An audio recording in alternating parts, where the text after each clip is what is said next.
All right, welcome everybody. This is episode 1 of Souterrain Media's podcasts. I'm joined today by my guest, DJ Zack Lander. What's going on? We have a bunch of questions prepared for him today, but before we get into them, kind of like the story of how we met. We met at Scotty Pope's first real headline show at the Middle East. Yeah, it was a while ago. Right. 2015. Mm-hmm. Yep, a couple years ago. I was in high school. Yeah. You were his DJ at the time. Yeah, couple shows. Right. So where were you then? You were kind of the DJ for 2 months. I probably got into stuff I got all my equipment in beginning April. I just went to Guitar Center one day, dropped like $400, and I came home. My parents like, "What are you doing?" And I was like, "Just trust me." Like I just blew all the money. I didn't have a job. I just blew every dollar I had, and I was like, "Just trust me." And then I just started going to every show and playing every show. And he was the first one I ever really DJ'd at. How'd you meet him? I met him. We played one of those holiday jam shows in Middle East where him, Travis, me, Josh Leakus, everyone played it. And then I went to a Logic show in Worcester, and he was like, "Oh, you're gonna be out there? Like, let's meet up after." Because I was supposed to open for the show back when I was rapping. So, right. And that was when and then I just ended up getting on the show that way, and then I just switched it and I DJ'd for him instead. Yeah, your case is different because I know a lot of people that want to be hip-hop artists or want to be singers, 100%. Even musicians. Yeah. You don't get a lot of people that want to be DJs. Yeah. And you started as a rapper. So how did you kind of transition into being a DJ? Well, I mean, I was just rapping in high school because I listened to Mac Miller and Wiz Khalifa and all those people, and I was like, I could do this. Like, I guess, like, I know how to write stuff, and I just started doing it, and then I found my strengths were more in the producing, and then I just got into DJing and, like, electronic music, and I was like, all right, let's see if I can put both together, and, like, I just wasn't, the years I was rapping, I wasn't getting any better no matter how much I did it, so I was like, all right, I guess I'll just do this. Like, I still write stuff from time to time, obviously, like, I don't, like, stop, but I just kind of got into, I don't know, producing and stuff like that, and was like, all right, this is what I'm good at, this is what I'm better at. Like, I still enjoy it, so, like, why not run with it? And right. So how many different acts have you kind of DJ'd for? Too many to name. Like, I've DJ'd for, Scotty, Travis, Josh, Matt Corman, Rapta, Nixon Cutter. Not Nixon Cutter, that's a lie.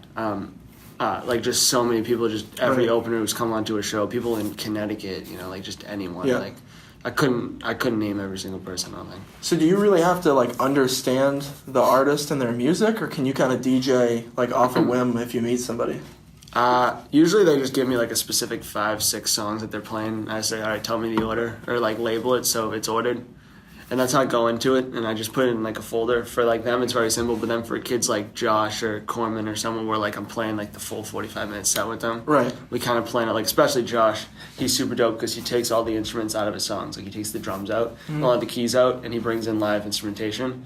And then I just do the backtracking. At his shows? Yeah. Live instrumentation? Yeah, so he brings in live drums and live piano. He's had guitarists before. So that's kind of different where we do a lot more practicing, or if we're doing a lot more transitions and stuff, and kind of, but most of the time when it's just an opener, it's just very, like, cut and dry, because a lot of time I don't meet them till the day of the show. I don't get the music till an hour before showtime, so it's like we don't have time to practice it. And I couldn't practice with every single person. I play shows with 15 artists. Like, I don't have time to go to, I don't think anyone has that much time to go to 15 different rehearsals for artists. Yeah, because when I went to the show, it's not like everybody has their own DJ. No. There'll be, it's younger artists, so they split time. Yeah. So it's like they have like 6 or 7 different acts, but there's only one DJ. Yeah. So that was what helped, was I was the only one. I mean, I was in the Boston scene kind of rapping at first, and everyone knew me from that. And then I was like, all right, I kind of started making mashups in my dorm room at Merrimack. I was like, all right, this sounds kind of cool. I was sending it to my friends. And this one, and then they were liking it, so I was like, all right, we'll just run with it. And I was the only DJ out of, like, the 10 rappers. So it just kind of, everyone was like, oh. Scotty brought me on, and then, someone else was like, all right, I want to DJ. And then, like, someone saw me DJ, and I want to DJ. And then I was just doing it for everyone, because I was the only one, so.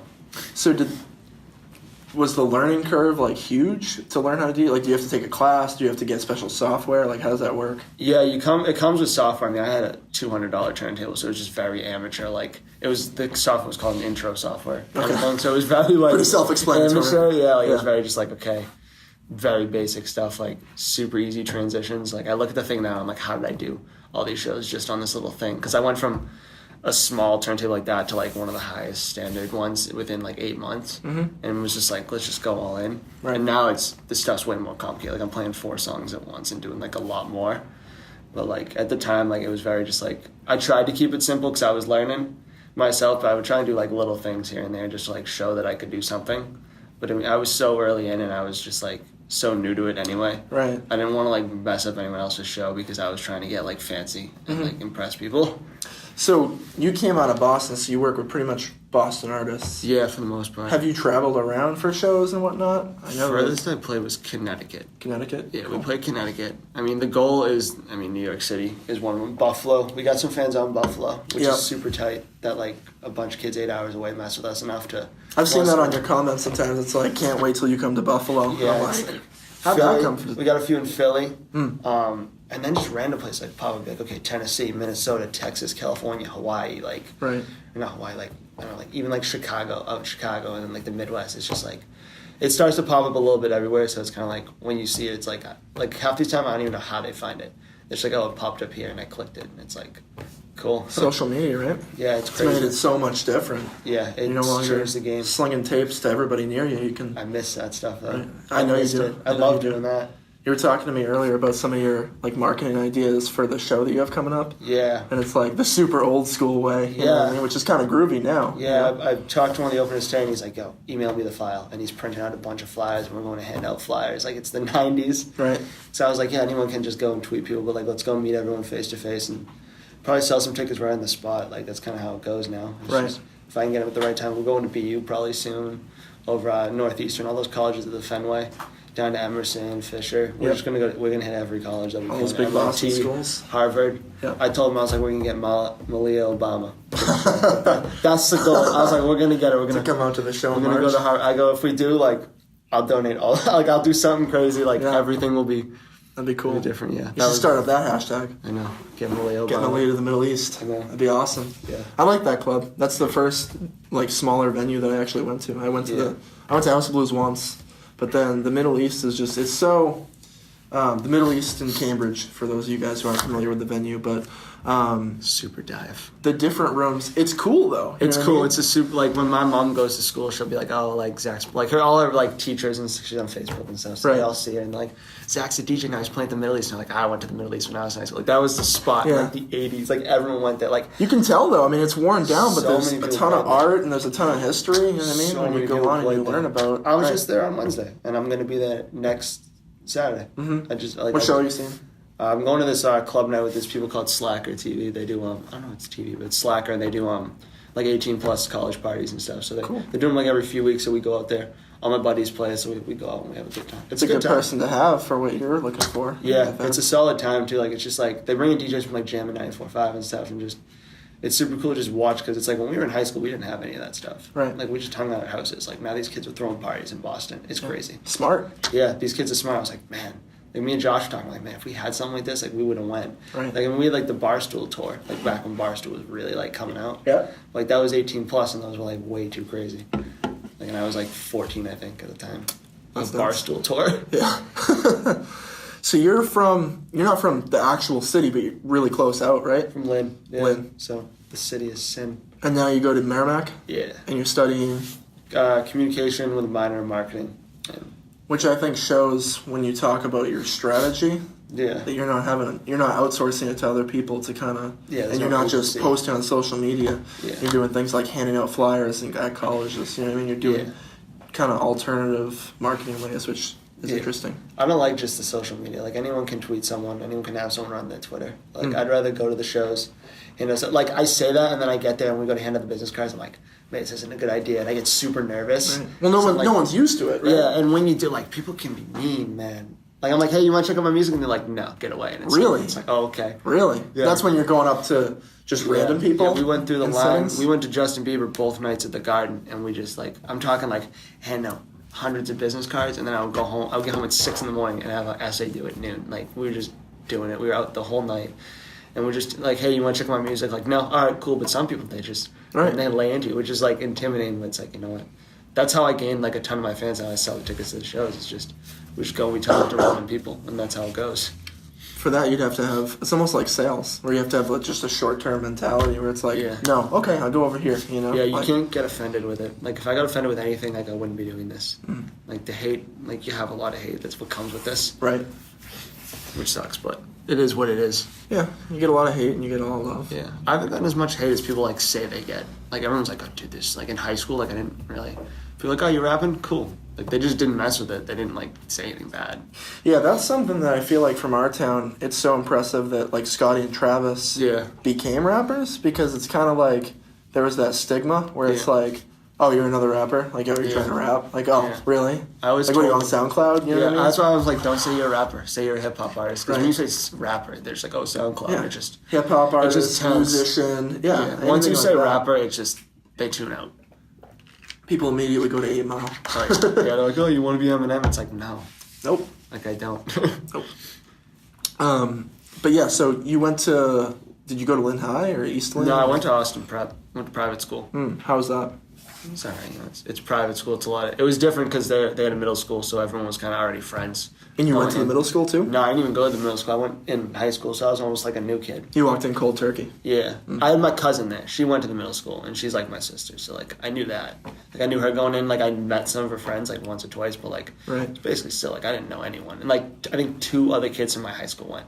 So what age were you when you started the hip hop? Were you in I think I was middle school or high school? I think I was a freshman in high school, I want to say. It was right when I got my laptop, I want to say. Like when I was like 14, I bought a DJ program, which was kind of funny. I never learned. So did you start them together, the rapping and the DJ? I bought a DJ program, but I didn't have any turntables or anything. I would just play with the buttons on the computer and like be like, hey, this sounds cool, and send it to my cousin. This sounds cool, send it to my cousin. And that was just all I did. Was I told her I wanted to make music, and I would send it to her every time.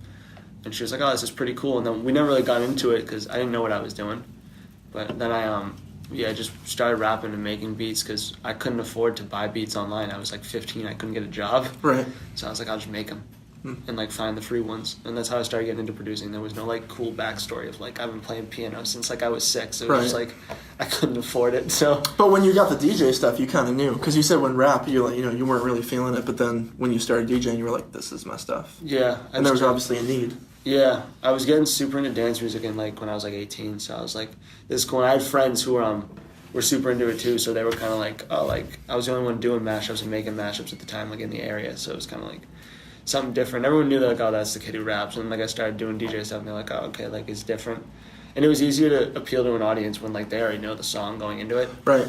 Like that's why the shows are so dope, because like people, it's dope when people sing your lyrics, like people sing my songs back to me. Mm-hmm. But like when you can play like any hit and like just sing it back like 10 times louder because like everyone knows it. And you put your spin on it too. Yeah, and you put the spin on it, it's game over. Make it sound a little crazier. Game over. It's game over. So where was your first show? Oh, first show rapping was my buddy's set. It wasn't even my set, but he brought me out because we did a whole EP together that we were getting ready to put out. Mm-hmm. It was Middle East Downstairs. It was Holiday Jam 2015. So it was me, Scotty, Travis, Leakus, like so many people were on the show. I think it was like 16, 17 artists. It was absurd. It was our first show ever. We gained a ton of fans because everyone thought I looked like some kid from Vine. Really? Yeah. They thought I was some famous Viner. So I had to pull up my ID and be like, no, like, look, like I'm not him. But like that was how we gained a ton of fans, because they all thought I looked like this kid. So then they show their friends and they think I look like the kid. And that was kind of how we got like an in a weird way. Right. And then I picked up the turntables a few months later. My first show was a benefit show at Masco for these girls. When you graduate Masco, they do like internships. They all leave the school like seniors, and they all do internships. And that was like her final project, was like putting together this show.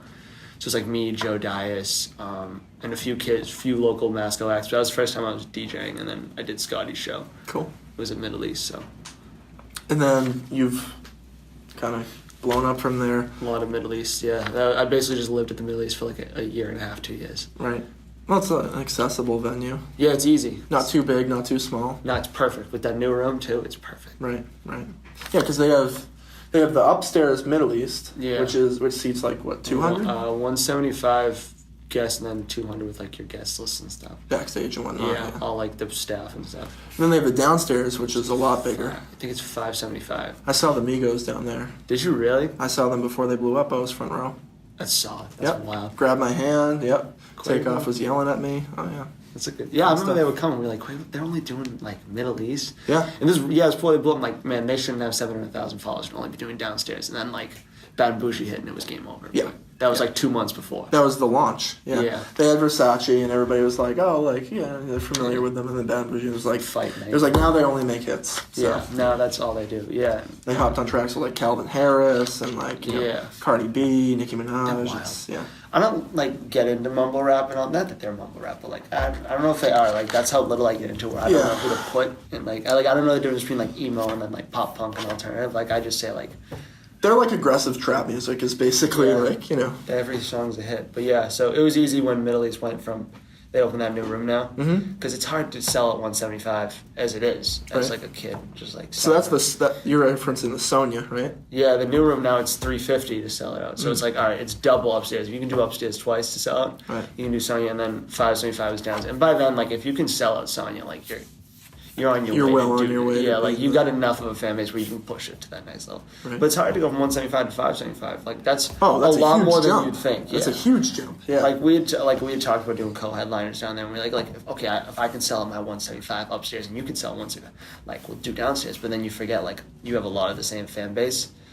And plus, just the pricing of the rooms is like so absurd. So if you do a headline, you're gonna have 175, but maybe 40 of those people are also going to Scotty's headline, or also going to Travis's headline. Yeah, and then it's like okay, we put us all on the same show. Like that kind of cuts it, right? Which is tough. But. And that's kind of the only problem I see with like working together with other artists is like you share. You know what I mean? You share a lot of the same fan base. That's why I'd never like I put them all on my first show. Like it was like me, Pat. Seacoat, Megan Timoney, Travis, and Scotty all on the first show. You're talking about your first headline? Or? Yeah, the first headline. Yeah. So I put them all on because I was like, these are all my homies. Like, we're going to just do this. Like, this tickets are going to sell anyway. When was that? July 2016. So I was like, we're going to sell this anyway. We're going to push it hard. There's no way we're not going to sell this place. Right. Like, I don't care. Like, we're going to do it. And we did. We packed it. And but I was like, let's put all the friends on. Now I don't put any of them on, but I'll bring them out as like a guest. Right. Like I won't put them on where they got to sell tickets, but I'll be like, oh, we got special guests, and then like I'll bring out Leakus for a song, or like I'll do that. So like they still come out, but like. Right. But it's smart to involve other artists because then you expose yourself to more groups. You know what I mean? The last show we brought out so many kids. Travis was there, Scotty was there. We brought out Leakus, Rapta, Corman. Like everyone just came out. It was a super good time. Now that wasn't the one at the Sonia, right? That was upstairs?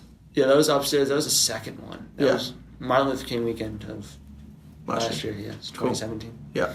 That was a good time. Nice. That may be my favorite show to date. Even though the first one is very special because it's your first one. The second one was just like, it was a wild night. Well, you're building, right? Yeah, but we did it within 6 months, and I didn't think it was going to be as big as. Like, I always go into it like, it's not going to sell. Right. You just get that mentality because you don't want to get let down, but you just want to keep working for it.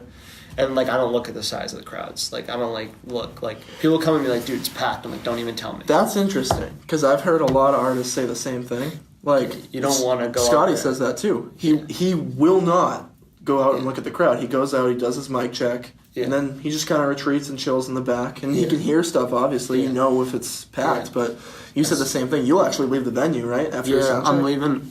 Yeah, this next one, I'm like, we're not even going to be in the building. Like, we're not going to see the line, because I don't like doing that, because then I'm like, is that the only line? Like, is that all that's going to happen? Right. It gets in my, like, I saw it. Like, we do VIP with like 25 kids. We bring them in, do meet and greets and all that. But like, so many kids snuck in the last one. There was probably like 50 or 60 kids in the meet and greet. Yeah, my Travis was like, dude, you sold a lot. And I was like, no, we didn't.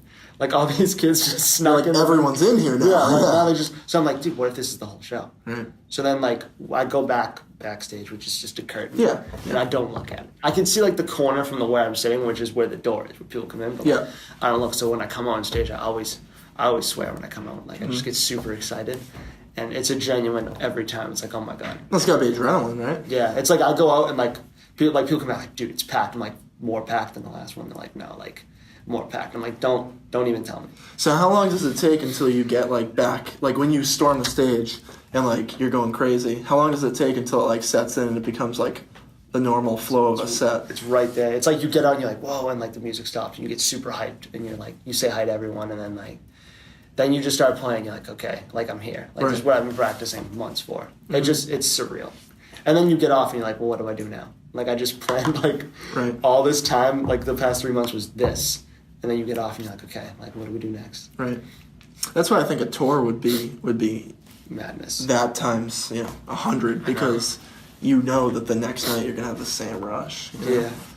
I did a tour once, but it was like the total opposite of that because we did Sammy Adams. House of Blues, and it was like Okay. So you opened for him, or yeah. Well, Corman did, and I was his DJ, but it was like 2,000 people. So we're like, all right, cool, this is gonna be cool. But we were also like, okay, let's not get our hopes up because like it's an opener. No one cares about openers, especially at the big level. A lot of the time, like you don't think people care about the openers. I compare it to, you know, that episode of SpongeBob where he walks out with the mop and everyone just starts cheering. Yeah. That was what I did. I walked on stage. I didn't even do anything. I just walked out to like turn on the stuff and then everyone started screaming. And we just did like a 30-minute set of just like, it was nuts. And then the next night I went to Connecticut to open.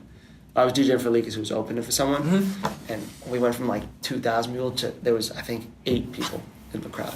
That's crazy. And I was like, wow, you can't get more opposite than that. So who was the act then? It was this kid Indy. He was from Jersey, so he was out of state. So like it's hard to pull. But he was opening for Sammy. So then he was like, okay, I'm opening for Sammy. Sammy was playing like Maine the next night. Yeah. So he was like, I'll just come down because he's playing Jersey again. So he just did that, and we're like, it was super small. It's a good way to make 8 hardcore fans, though. Yeah, we knew like a lot of them take too. pictures, it was talk mad to them. fun. Yeah. Oh, It was at like the Middle East of like Connecticut, which was the super, people that come up for those shows. Yeah, it was all the people who come up to the Middle East. Like we went down to their spot and played. And they actually just closed the venue a few months ago. What venue was that? The Space. It's the like Space. Yeah, there's like the Space and there's a Space ballroom, I guess, which is like upstairs and downstairs. Okay. But the Space, the one we went to, it's like a pool bar almost. And it's very small, like there's booths in the back. It's like a restaurant. And it's super tiny, and the stage is like yay high, and like the ceiling's low. It's like a dive. So they're probably not bringing in a lot of people that are selling tickets. No, right? it's a very like it's like a hall like that you'd rent for a party. Right. Too, and the upstairs is like a bathroom, and it's like a game room. It's like this super weird like vibe, and then there's like the ballroom, which is big, I guess. I've never been. Yeah, there's been a lot of issues lately, like Lupo's in Providence. Yeah. They're under new management now. Are they? Yeah. Is that why they name changed and all that? Yeah, they changed it to the Strand. Yeah, I was just there a few weeks ago. I was too. I saw Lil Pump in December. Yeah. I was there. Yeah, I was in there right after Christmas. Sammy Adams and stuff. It was a good time. That's a solid venue. I've always wanted to go there. It's nice. It's not too big, but it's nice. Yeah. It's like the Palladium. Yeah, it is. It's got that good pit. You know what I mean? And then you have that place is solid. Because I don't like to mosh. Like I don't go crazy. I used to go chill nuts in the pit. Like I used to like love the pit. Like I lived for it for like 2 years. I was like every show we're going to. Adolescence. Yeah, man, I loved it. Now I'm like, man, like let me just kick in the back. I think it's from playing shows so much, like just being in the side and like watching. You don't go in the crowd. So then like when you get in the crowd, you get like all like anxious. Yeah. Like people turn up, man. It's a spectacle. Yeah. Like when we're at a club, I'll go into like the dance floor and like the crowd. But like I don't go to like into the crowd for like the big shows. Like that freaks me out. Now I'm too small for that. Right.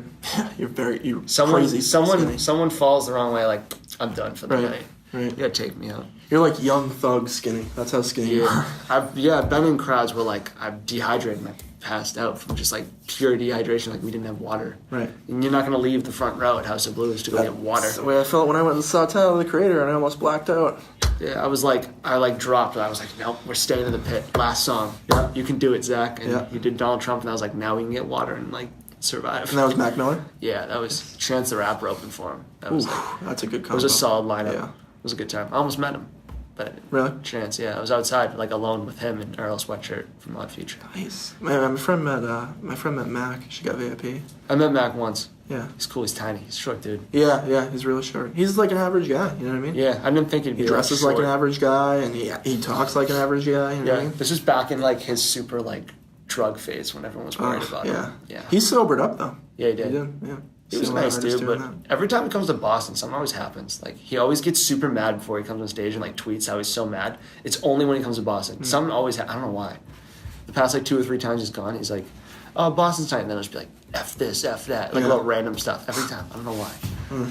So, it's cool, though. So, when you DJ, you make your own songs. You make songs with beats for people. Yeah. And then you also play, like, I don't know if you want to call them parties, but like house parties where you play mashups of other songs. Yeah. So what out of those 3, what is kind of your favorite?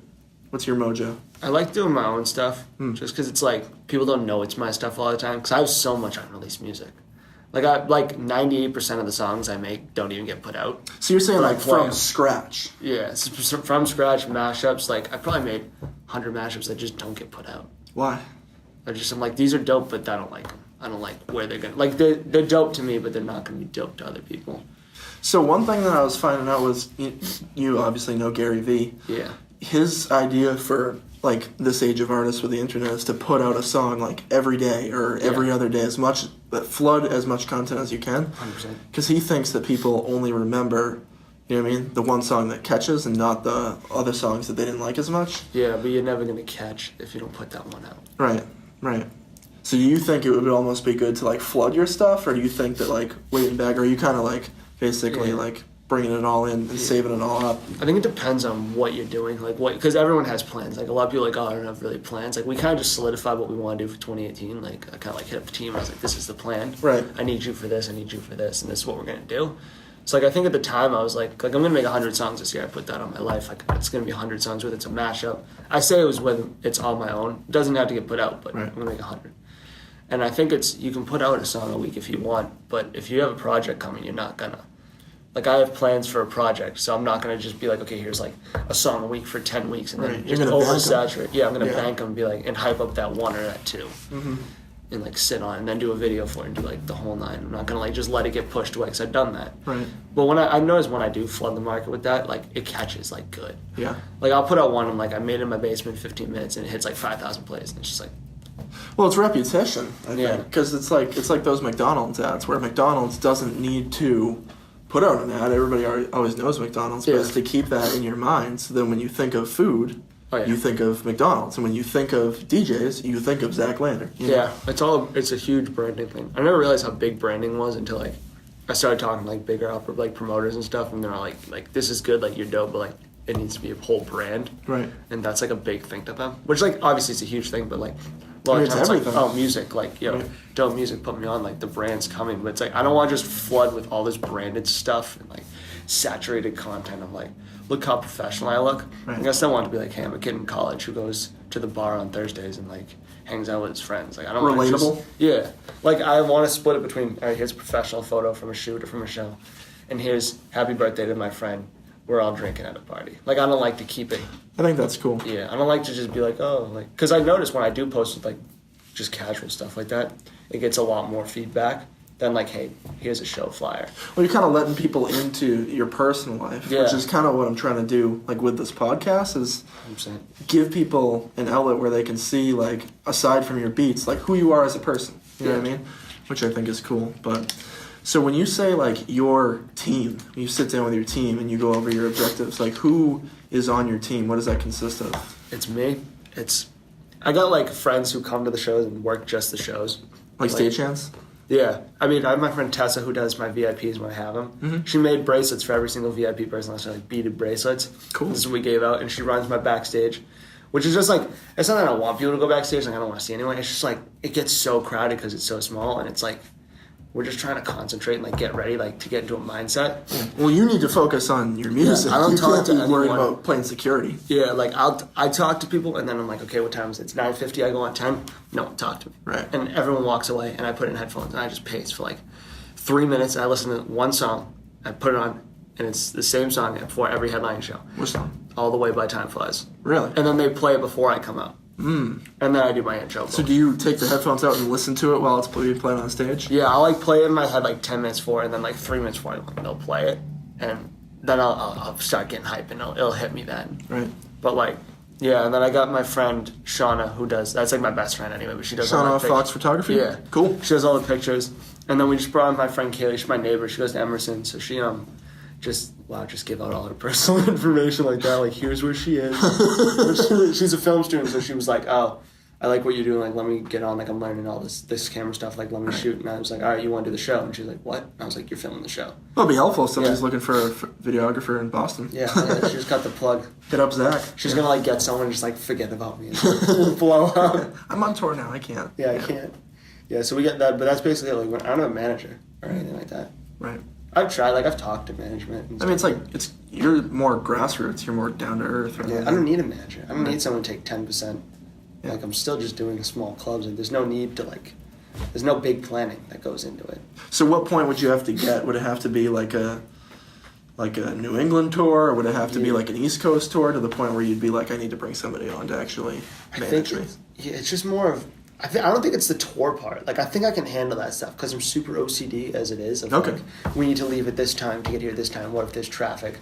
Load in, sound check, boom. Like, I'm super, like, days of shows, like, I'm a psychopath. Really? Like, I tell my parents, like, don't talk to me for the week. Like, talk to me, but, like, I'm very on edge of, like, I'm stressed. Yeah, I'm very stressed, and I'm very, like, short-handed. And I'm just very, like, short-tempered. Like, I don't mean to be, but it's, like, I'm just very, like, this needs to be dealt. And then, but like, I think I need a manager for, like, almost like more like a publicist of like getting you on the Spotify playlist, right. Getting you your plays. But like tour management, I think I could do a lot of that myself, and just have like a friend to deal with the venue if something happens. Right. You know? Right. Yeah, because I mean the venues provide the security and the lighting and everything. You don't have to worry about that. Yeah, it's more just like a ticket sales thing, or if there's something going on that like, oh hey, like what's the deal with this? Operations. Yeah, like an operation thing where I'm sound checking or doing something else. Mm-hmm. Like, if I'm in a meet and greet and something happens, like, I need someone to handle that. Other than that, like, I don't think I need a manager. Unless I want to take it to, like, a festival level. Then you need, like, a management, a booking agent. Right. And like, a lawyer. You need, like, everyone. Yeah. Which is tough. Bring the whole legal team and everything. Yeah, you need a lawyer, man. So, stepping kind of aside from music now, you started... Was it last year, Island Clothing? Yeah, it was 2017. So you started your own clothing brand. Yeah. So what was the kind of the reason behind that? I mean, I was just in a super good spot where I was like, all right, we did the music. I've wanted to do a brand since I want to say 3 or 4 years now. So I was like, but everyone was like, get Zack Lander merch. We want that. So I was like, all right, we'll get the people what they want. Like, I still want to make Zack Lander merch too. So I was like, all right, cool, we'll do that. And then I did the first show, and we put out a t-shirt, a long sleeve, and a hoodie. The second show, we put out 4 tees and long sleeves and 2 hoodies. And then I was like, you know what, we did, like, I'm not going to just put out hoodies in different colors with the same logo. Like, there's no need to do that. Right. A million times. Like, I noticed, like, from the first show to the second show, it's the same logo. It's just a different color shirt. It's like do something different. And I didn't have a new logo, and I wasn't just going to keep forcing people to buy things that are the same. So I was like, all right, like, let's do a brand now. Like, let's do it. And I was in a super solid spot, and I was like, super mentally just focused on everything. Like, we were coming off the House of Blues in the second show, just dropped a single, and I was like, all right, like, let's double down and just go in. And I was listening to a lot of like just reggae and like country music and like Jimmy Buffett and stuff, and I was like, it was like a form of escapism. Like, I was in class and it was the winter, but I was listening to the summer music, and I was like, let's make it now. And by the time we get it all solid, summer's gonna be here. And so we made Island Clothing to be a form of escape, and just like, it doesn't have to be a place of like escape. It's just wherever you got mentally or physically, like whether it's a vacation or it's just you got a spot that like kind of keeps you like relaxed and stuff. Because like, I get it, like a lot of people are anxious and like super anxiety stuff. Like, I understand that. I mean, certainly your fans and college students in general. Yeah, like I get anxiety, I get all that in your own head stuff. Like, I have a song called In My Own Head, like, and it's just all about being trapped in your own head and like trying to figure out what's wrong with you. Like, I understand it. So to be able to give a form of escapism is just kind of like, all right, let's see. Like, here's mine, like, here's something, like, if you can connect it to like a certain spot you have, like, to this, like, then that's what it is. Mm-hmm. Yeah, I like the positive vibe approach. How did you go? Seems like you're creative because you kind of start with the DJ, you teach yourself that. How did you start like producing or designing? Like, how does that work? I just like, I can never sit still with anything. Like, I think like any second, like I can't watch like a Netflix show for like 6 hours because then I'm wasting 6 hours. Like, I get time enjoyed isn't time wasted. Like, that's just not my thing. So right. I was like, I'm just always like trying to do something and like get better at something, I guess. Like, I'm always just sitting in Photoshop, just designing stuff. Or like editing a photo or just playing with the music stuff. So I was like, so you're good with Photoshop? Not good. I like the your clothing looks good. I didn't make the logo. My friend Shelby did. Oh, okay. I was like, all right. I got like 3 names. Like, we had like a bunch of names. Like, we were looking up names in like Hawaiian and stuff. Like a Hawaiian word that meant beach or meant sand or like sky or something, and that was gonna be the name of it.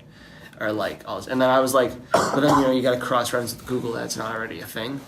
And so we for some reason, no one did Island Clothing. And I was like, really? Like, you think there would be an Island Clothing? You'd think that'd be like that. Yeah, I thought that would be the first one. And then there's a store called Island Clothing. Yeah. But it's like it's like a distributor kind of store that sells like Billabong and Hurley and stuff like that. Oh, so they're not branding their own stuff, so. So I was like, all right, cool, like, then we're safe. And So if worse comes to worse, they can just buy me out. Yeah. Which I'll be cool with that. That is cool, yeah. But yeah, no, we just kind of like, so I hit up Shelby and I was like, I need you, because she didn't make my logo, Raptor made my logo. Yeah. My first one.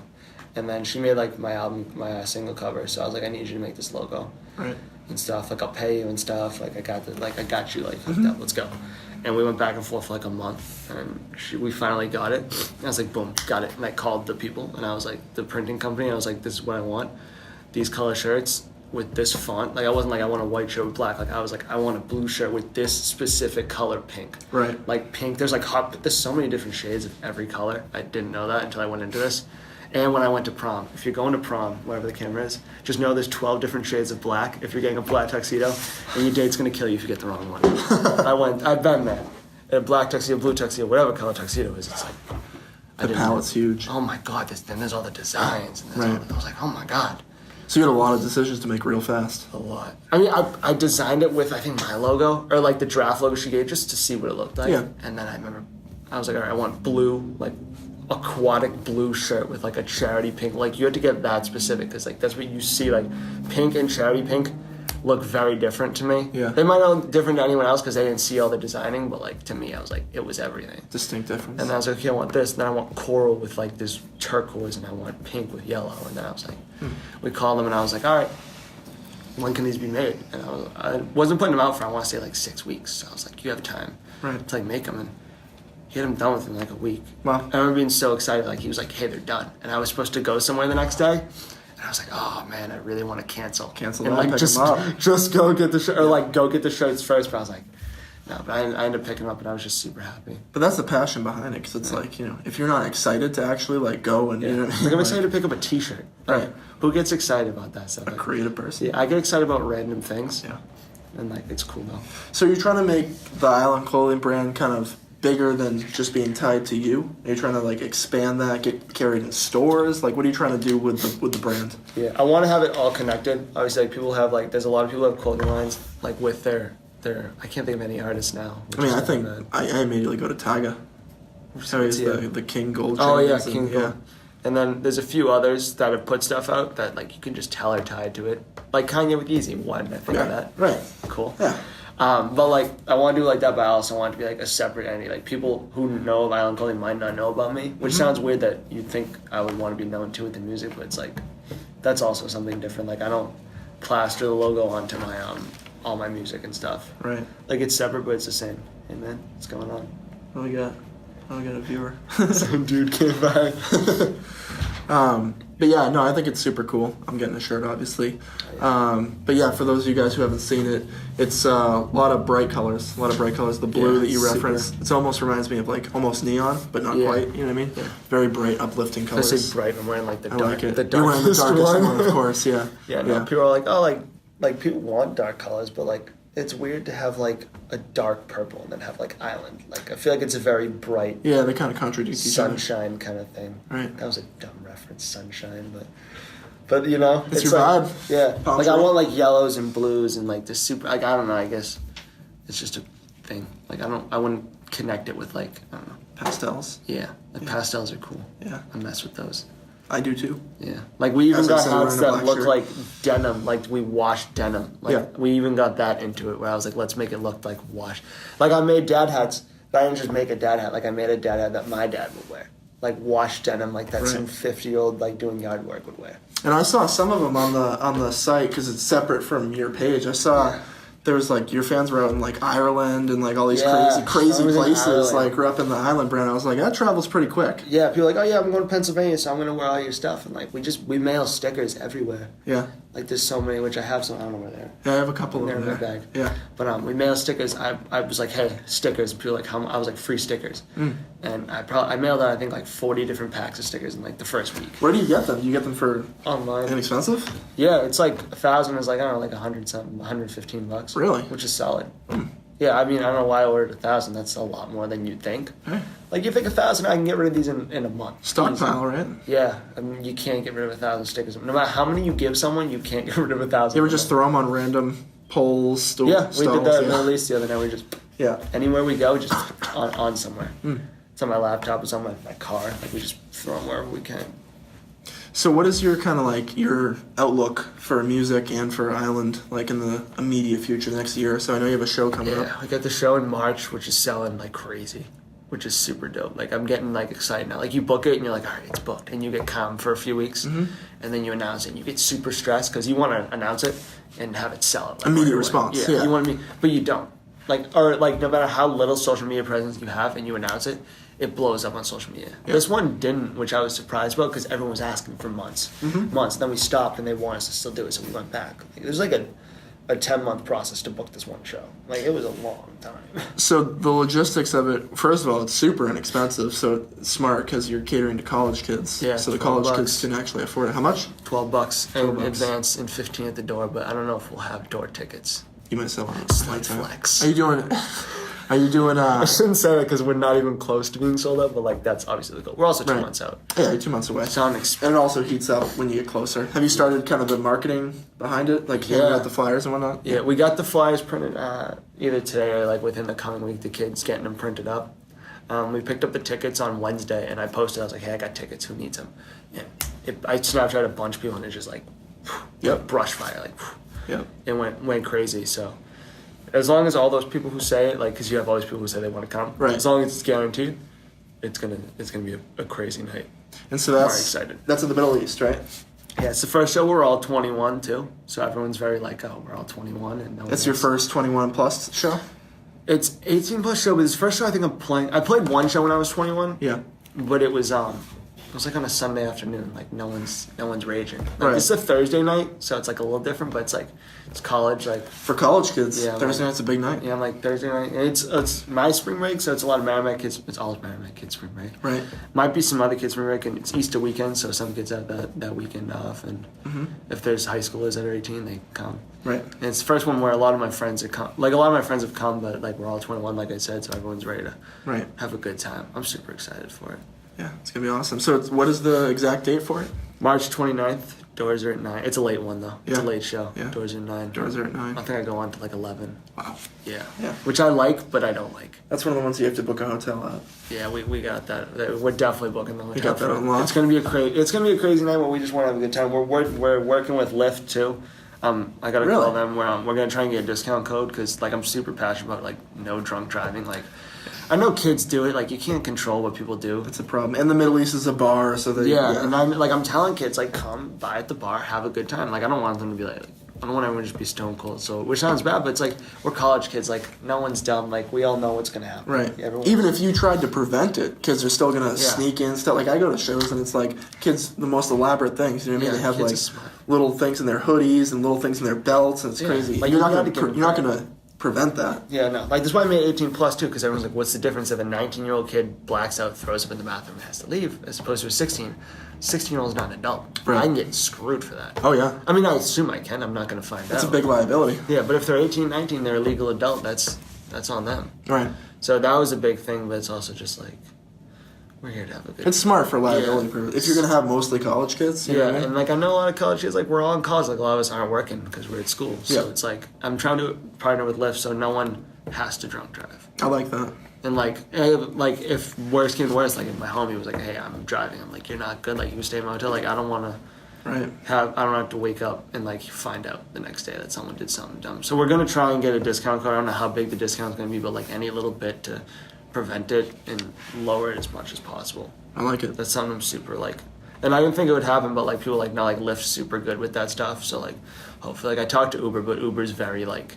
Strict. You need like a huge like event. Right. It has to be like a week long. Having Like 70,000 people. It's Yeah. like 30,000. I'm like, okay, no, Yeah. I can't do that. You're like, we're not quite there yet. Yeah, no. Like, Yeah. give me a few, but like this isn't Boston calling, but like, no, it's something I super want to like have, like locked in. Like I always said it. Like I don't want people driving after that. Like that's something that's not cool, and if I can help prevent it, like then sweet. And that's why I made the tickets cheap. Now you can pay for the Uber and Right. the Lyft. Yeah. It's not expensive. I like it. So you have a show coming up. You just dropped. Did you call it a mixtape or do you call it a project? It's like a mix. Slap That Bass Volume 1. Right. Super hyped about that. Yep. Yep. I was So that's- nervous about that one. People can find that on your SoundCloud. It's on SoundCloud, or if you just go to zacklander.com, which is easier because it's like right on the homepage. Gotcha. As Yeah, opposed you to can find finding it right someone on on the homepage, SoundCloud. right? Yeah, because finding someone on SoundCloud could be tough. Yeah. You can. So yeah, I'm super excited about that. I was very nervous when I dropped that because everyone with music they only want to listen to a 3-minute song and they want to listen to a different artist and they Yeah. want to just have So I was like, this is a 31-minute mix. Like, no one's going to sit here and listen to this. And I was like, let's see. So everyone was kind of like, okay, we want to see what comes next, what song comes next. So, like, it's gotten good feedback, so we're going to keep doing them every couple months. I've already started working on the next one. The artwork's done. We're rolling with that. I'm going to drop a few singles, have a project coming out, an EP. Mm-hmm. So Title yet? I got a title, but it's a working title, and I don't want to, like, name drop it. Sure. But, like, I got a title and, like, a cover kind of made up, and I'm like, I might go with it, I might not. I might wake up at 3 a.m. and, like, 2 months from now and be like, this is the title. Think of something way better, yeah. But, like, the way I want to do the EP, like, it's a solid title. Like, it's a super different EP, which what I'm doing. It's going to be, like, a lot of different genres, and it's not going to just be, like, 4 club songs. Right. Like, I'm doing a lot of different stuff with it. I think it's smart to put your music on SoundCloud because just the way that I think of it is your music is good for a party or the gym or something, you know what I mean? Somewhere where someone's going to lock their phone and just enjoy the music while they do a task, you know what I mean? There's a lot of that. Obviously not your singles are like that, but those long projects and like a YouTube, like you can't lock it, you know what I mean? You listen, where I think it's so smart to go through SoundCloud. Yeah. Because you just put it on and it's almost like a never-ending playlist. Yeah. You know? SoundCloud is very all or nothing too, which I didn't realize, where it's like it's either gonna get up there and you're gonna get your stuff out there and it's gonna be good, or they're gonna copyright you like to death. Yeah. Or just like infringement, like strike on your profile. They're super weird about that stuff. Where like you could not even do anything wrong and they copyright you. So I'm surprised this thing got up with like the amount of like songs in it, because every DJ mix is technically illegal if you want to like look into it. So, but like YouTube, like I put out a mashup and it's banned in like 242 countries, which I also didn't know there was 242 countries, but there is, and my music cannot be played in all of them, besides the United States. That's some street cred. I know, that's some serious street cred right there. In Germany. I'm banned in like every song is banned in Germany. I don't know why. They got super strict censorship laws or whatever. Yeah, you're never doing a tour there. Never. Which is cool, man. Germany's a cool spot too. I've always wanted to go. Have you traveled to Europe? No, I want to. I want to go to Spain and Australia, but I'm scared of spiders. And Australia's got those big spiders. Yeah. Yeah, I don't want to do that. I do, but I stick with Spain. Slap some island stickers around there. I want to go to Ibiza. I hear that's a solid spot. Really? It's a big club scene. Have you been? No, but I heard about it. I heard it's like a sweet time. My teacher's like, hey, where do you want to go? And I was like, Spain to Ibiza. And he was like, yeah, dude, it's wild. And I was like, cool. And my teacher was telling me. And that's a teacher saying that, so you know it's crazy. I was like, what? And it's been crazy. Yeah. And he was like, I want to go to Ireland too. Got some Irish family. Not like from there, but like we're Irish, so I want to go try the Guinness. Can I say that? I'm 21. Yeah, of course. Heritage. Yeah. Yeah. Heritage. I want to go like everywhere. France is cool. My cousin went to France. I didn't get to go. I wasn't taking French in high school. And then I want to go to like Toronto, like close to home. I want to go to the Six. That's a spot. Oh yeah. So yeah, a lot of good music coming out of there. Big, yeah. I love all that stuff. So Tory, Killy, Drake, Nav, Weekend. Yeah, I forget how much. It's popping. It's a good time up there. Is Party from there? Party next door? I think he is. Yeah. He is. Yeah. He's insane. He's so good. Yeah. He's so underrated. Super talented. Yeah. He's versatile. He should collab with Ty Dolla $ign. That had nothing to do with this whole podcast, but I just think that would be a really good song. Make it happen. Speak it into existence. I'd love to. So, I mean, is there anything else that you wanted to kind of spread out there for people listening? We got the show. Yep. March 29th. If you want tickets, I keep thinking that's the camera. You can hit me up on Twitter at Zack Lander Music. That's ZackLander Music, because there's a bunch of different ways to spell that. Yep. It's my Instagram, my Snapchat's just Zack Lander. You can go on ZackLander.com. But I'm trying to sell every ticket myself, not through the website. Yeah. Because the website, I mean, it's just like a $2 fee, but like that's the. It adds up. Because then they're like, oh, I won't buy it. I'll just buy it at the door. If it's gonna be $14.70, I might as well just pay $15 at the door. Right. It's like we don't want you to pay at the door. We want everything. So I'm trying to. You can Venmo me and I will mail you tickets. If you live close to me, you can pay me in cash and I will deliver the tickets to you.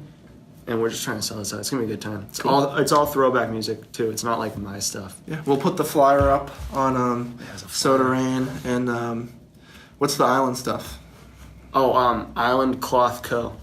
Island Cloth Co. On Instagram? Yeah, on Instagram, Twitter. Cool. Instagram's the one that we're doing the most of them. Yeah. Well, I mean, visual brand. Yeah. Yeah. True. Yeah, that's like the easiest one. And then there's like a Visco and Snapchat and stuff, which I should probably use the Visco. That's a solid app. Yeah, Visco. I like Snapchat, that type of stuff. Yeah. It has a Snapchat too. Anything I with forgot a picture. The funny thing was I made the Snapchat and I didn't have it. I connected it to my phone number because I didn't do that with my first one. So I was like, all right. And I didn't want to tell anyone about Island. I was like, I just kept putting up Island and no one knew why. And I was like, what is Island? Is it like an album? Is it a song? And I was like, suspenseful. And everyone would ask me, like, what is it? And I'd just be like, Island, May 3rd, or whatever it was. Yeah.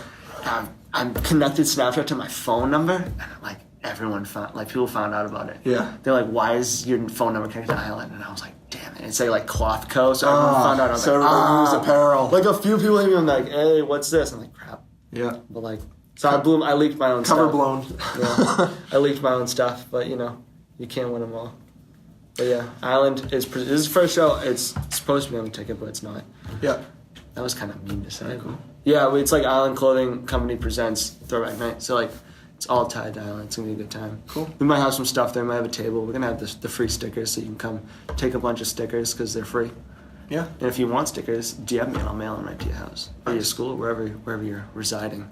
I'll send up all the links in the bio to all the social media and stuff. Is there anybody, last but not least, that you want to shout out? Friends, family, fans, colleagues, any of that? And the team colleagues, that's a good one. Yeah. It's like my work people. Yeah. Shout Work out, people, collabs, anything. Just the team, man. We're working hard. Like I gotta thank my friends and my family. Like my parents listen to me make the music till like 2 a.m. every day. I gotta thank my friends for listening to me every day. Who like I'm like randomly like this is what we're doing next. No, this is what we're doing next. Like they just listen to every idea around. Like, cool. Like they listen to everything. So like and they're dedicated. I'm like drive 40 minutes so we can do one photo shoot real quick. Like we're just hustling. So it's the team and then the fans, man. Like the support has been like crazy. I kind of took a break and like stepped away from everything for a while. Yeah, you did. I was super like I was still like trying to do it, but like it wasn't 100%. And then like a lot of stuff gets in the way, especially with college and stuff. Of course. So now we're back. Like everyone seems to be super happy. We're getting a lot of new people at the show. Like everyone I'm selling tickets to really has never been to a show. So that's super cool. It's gonna be a very different audience. I know all the people who come to the shows. Like I know every single person. Right. But like it's cool to have a lot more different people. Like someone hit me up. I'm like, how many tickets you need? They're like 15. And I was like, how many people you? Usually people are like 3. Pull up in a school bus. Yeah, I'm like, where? 15? She's like, yeah, it might be more. And I was like, okay. Yeah. Done. Awesome. Got a whole sorority at your concert. Cool, good. Whatever. Yeah. Whatever the sorority it is, I should just do that. I should go down Mass Ave. If we were down there the other night and there's like sorority on like the street. Yeah. I should go to Harvard. Want to party? I used to almost sneak into Harvard frat parties when I was like 17. Really? That's a fun fact. I almost pulled it off one time. I was with like all my friends were girls and there was like 4 of us and I was like, why don't we try and sneak into this party? Right. We went to this cookie place. There's a bomb cookie place in Boston. It opens like 3 a.m. You know the name? Insomnia. Oh, right? Insomnia. Fire, right? Yeah. We used to go there every weekend. In Harvard, with like the one in Cambridge, Harvard would throw ragers. Like, I'm talking frat and story parties with like bouncers at the door, like big Like dudes. real stuff. Yeah, like the dude at the door that was like, wait, and then we closed the door and like, wait, like the huge, yeah. And we almost snuck in one time. But then we didn't. That would have been like a lot better story if we did sneak in, right? But we didn't. But yeah. I should start going to like frat parties and stuff. For sure. Yeah. And if you go that's to your college, idea. I'll come DJ your college for like free. Just give me a couch to sleep on because it's probably gonna be a far ride. And I'll come play a party for free and we'll throw it down because I played college parties and they're crazy. Yeah. I played one. I'm sure they're a good time for you and them, you know? Oh, I played one college party at Merrimack and it was a hockey party. Nice. This is a funny story. I'm gonna say it because it's wicked. Go for it. Remember I have Yik Yak? Yeah? Yeah. I put out Yik Yak. I was like, yo, I'm a DJ. Being my sophomore year, I was DJing for 6 months. I was like, I'm a DJ. If you need a DJ at a party, hit me up. Yeah. So this kid was like, all right, meet me in the new Res Quad at like 1. So I was like, all right, cool. It's like Saturday afternoon. Go over to the quad, and it's like all the hockey team. I'm like, no way. Like someone's messing with me right now. Like, no way these kids You're are getting gonna be punked. I'm like, yeah, these kids, something's happening. So like, yo, you the DJ? I was like, yeah. So they bring me up and they're like, all right, like go get your stuff. So I go get my stuff and I set out and we're bumping out of there. It's like 1 in the afternoon, we're blasting the music. They're like, this is good. Like I was playing my mashups too. Like I was playing like my stuff. I'm like, Your this stuff. is dope. Like you got to come back for the night. And I was like, all right, cool. So I walk like down 114 to Rite Aid. Like I'm walking on a highway to go to like Rite Aid to get an iTunes card because I need all this music for this party. I remember I roll up to the party. I tell all my friends, I'm like, everyone come to this party tonight. Like it's gonna be huge. And it was probably like a 30-person room. Like it could fit 30. And was like 80 kids. Like kids were on the tables, on the couches, and I blew the speaker system. Really? Theirs? Yeah. Oh. It had this system where if you don't touch it for like 10 minutes, it shuts off. Okay. But I'm also not allowed to touch it. So I'm like, okay, now they're just screwing with me, man. Like I'm gonna, like no way this is gonna end well for me. So I kept like touching the bottom, like up one, down one, just to keep it on. And then at one point I got a little too excited, spun it a little too much, and it was just like, oh. And everyone starts chanting. This kid starts chanting, gets on tears, like, no music. And the place erupted. And people were like yelling at him and yelling at me. And I was like, oh my God, holy crap, this is the worst night of my life. But it was crazy. Yeah. People were jumping. And then eventually I was like, you know what, screw it. And I just unplugged. And I was like, here's an aux cord, plug in your phone. And I left. And that night I was like, I'm done DJing. Like, screw it. Like, I'm done. I was done. I go back to my dorm and I'm like upset as hell. I'm like, oh, this sucks. Like, almost crying. I was like, they come back, like, come on, let's go out. I'm like, you think I'm going to go out now? Yeah. Like, everyone knows when the kid will ruin the party. Right? Like, I can't come out now. And yeah, dude, it was a tough night. That was the biggest L I've ever taken with this stuff. It was good while it lasted. And then I started to do another one. And then I ended up not finishing the party. I was like, my friend was DJing. He was like, all right, come through. I did like 2 songs. And I was like, no. But that was a good time. I've only done one college party. I'll come to Lowell and do parties. Hit them up. Whoever you need. I'll come do one of those like basement frat parties that you guys have. Oh, yeah. I've heard about those, you know. Yeah, we don't have real frat houses, so. Really? We don't either. I don't know why. Trap out of apartment. Yeah, my buddies, they're all up the street. I was recognized, I came in New Year's, and I was like, wow, I'm really close to where I was on New Year's. Super close, yeah. I like it's a cool spot up here. It's nice. It's a good spot downtown. Busy enough, not too crazy. Yeah. It's a good time downtown, too. Yeah, it's not bad. A lot of solid spots. People like it. I enjoyed it. Everyone's like, oh, Lowell, like, I don't know, like, if I'm going to like it. Like, let's just go to Boston. I'm like, no, we don't have jobs. It's a lot more money. Yeah. I was like, Lowell's a good time. Yeah. It's close for you. Yeah, it was. Very close to me, actually. Like, my kids come here all the time. Right. Just Uber up, Uber back. Mm. Yeah. This was fun. I Yeah, enjoyed this was good. Yep. I like the table set. There's a very podcast table. We Did you originally pick the room? we're gonna Good stuff. that was me, Liz. Yeah. This is super like podcast table. It's like She was like, "What about that one?" I was like, "I like that one." This table in this room, so we have to go to other room and carry the whole. Wheel it down. We're like, "Can we borrow your table?" Yeah. Yeah. I like this table. Someday we'll have our own studio, and then we'll, Yeah, I mean you do. We'll buy I ones make like the this. music in a spare bedroom. Like you know. Yeah. I've been to big studios. Like you don't always need the big studio with the mixing board. Like you can do things. Like you said, like you don't have the mixing board. Like I don't either. But like you can still make solid stuff in there. Laptop. It's all about the plugins. Right? So, you know, it's all about the plugins. Yeah. Just work with what you got. No, I like this. It's a good message. Yeah. This is a solid room. Very productive. Yeah, it's cool. You can book them for studies and whatnot. I mean, you can. I can't. Well, yeah. Yeah, I've gone to colleges and booked their rooms that I didn't go to the school. Yeah. You can cut that one out. You can edit that one out, right? Yeah. Cool. The mic got cut out there. Yeah. Cool. All right. Well, I think that wraps up our first podcast. Thank you, Zach, It's a good time. for being our first guest, and we'll have more for you guys soon. Sweet. Take